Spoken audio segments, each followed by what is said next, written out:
Chika! It's me, ChikaBengbeng! For today's Chika, ichichika ko sa inyo ang 10 Thai words na nakatulong sa akin when I got here in Thailand! O mga kachika, FYI, hindi po ako expert sa Thai language. Lahat ng Thai words na to ay natutunan ko lang sa aking experience. First thing na mapapansin mo dito sa Thailand, maliban sa place nila, is how they greet people and tourists like us. First word natin is sawadi. Sawadi ka. Sawadi krap. Pero, maririnig nyo dito yung sawadi krap na sawadi kap. Wala yung R. Malalaman nyo yun when you get here.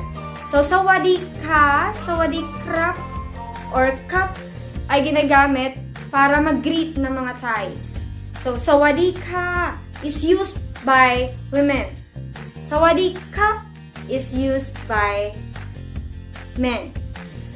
Practice time for our first word. Sawadi ka.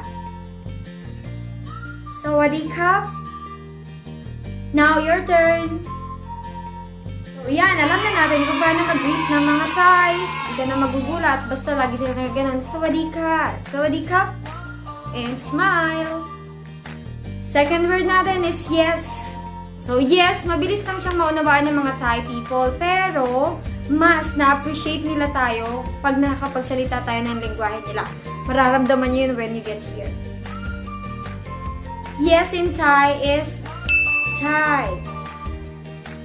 Sabay smile. Chai. Yan. So, for girls, ChikaVlog. For boys, ChikaVlog. Try natin. ChikaVlog.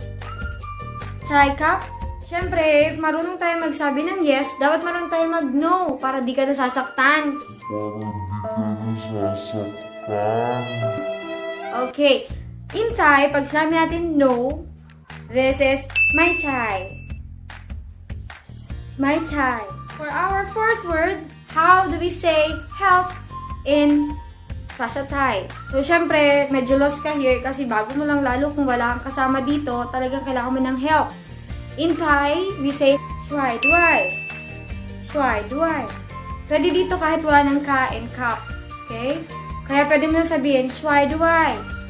Pero pag gusto mo super galang mo, Shwai Duai ka.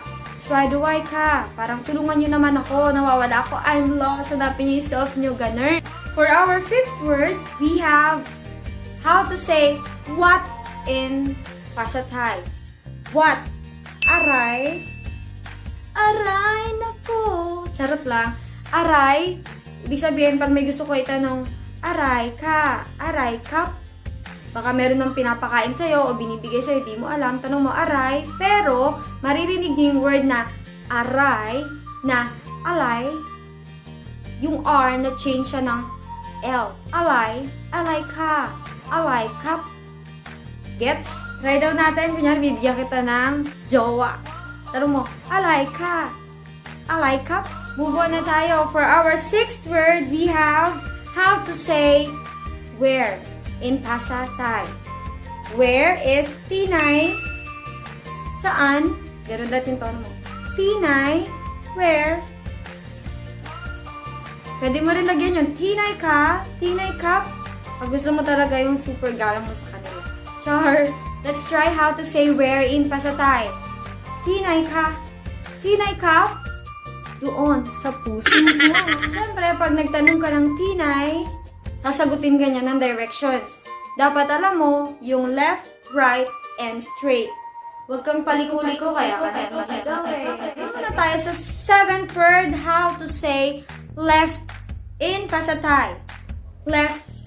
Direction pinag-uusapan natin ha, hindi left na iniwan ka niya. So, left in Thai is sai.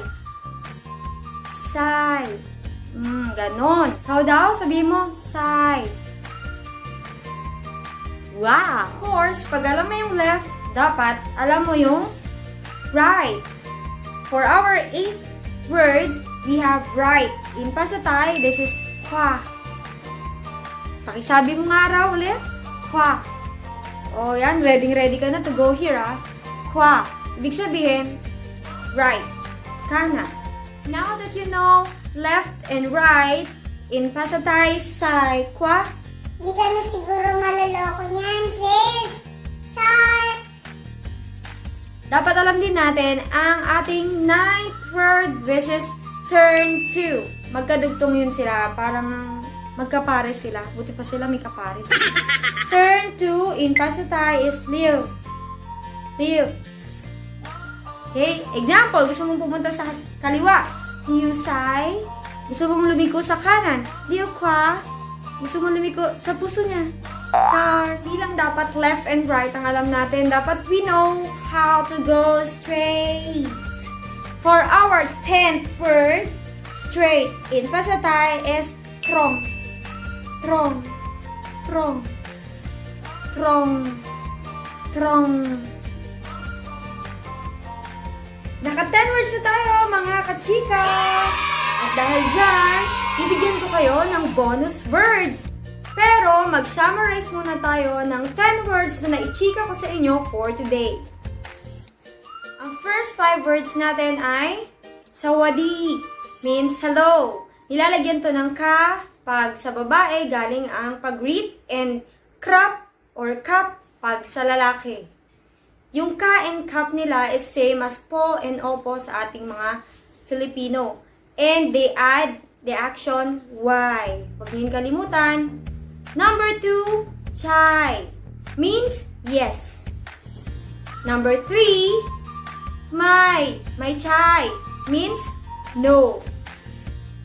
Number 4, shuai duai, means help. Number 5, aray or alay, means what? What? What? Another 5 words are hinay, means where. Next, sai, means left. Then we have kwa, means right. We also have liu, means turn or turn to. We also have the last word, trong, means straight. Go straight. So here are the 10 useful Thai words na magagamit mo kapag pumasyal ka dito after ng pandemyang ito. So see you! At dahil nga nanood kayo sa aking vlog 1 at aking kachikahan, bibigyan ko kayo ng bonus word, which is thank you! Thank you in Pasatay is kopkun. Kopkun.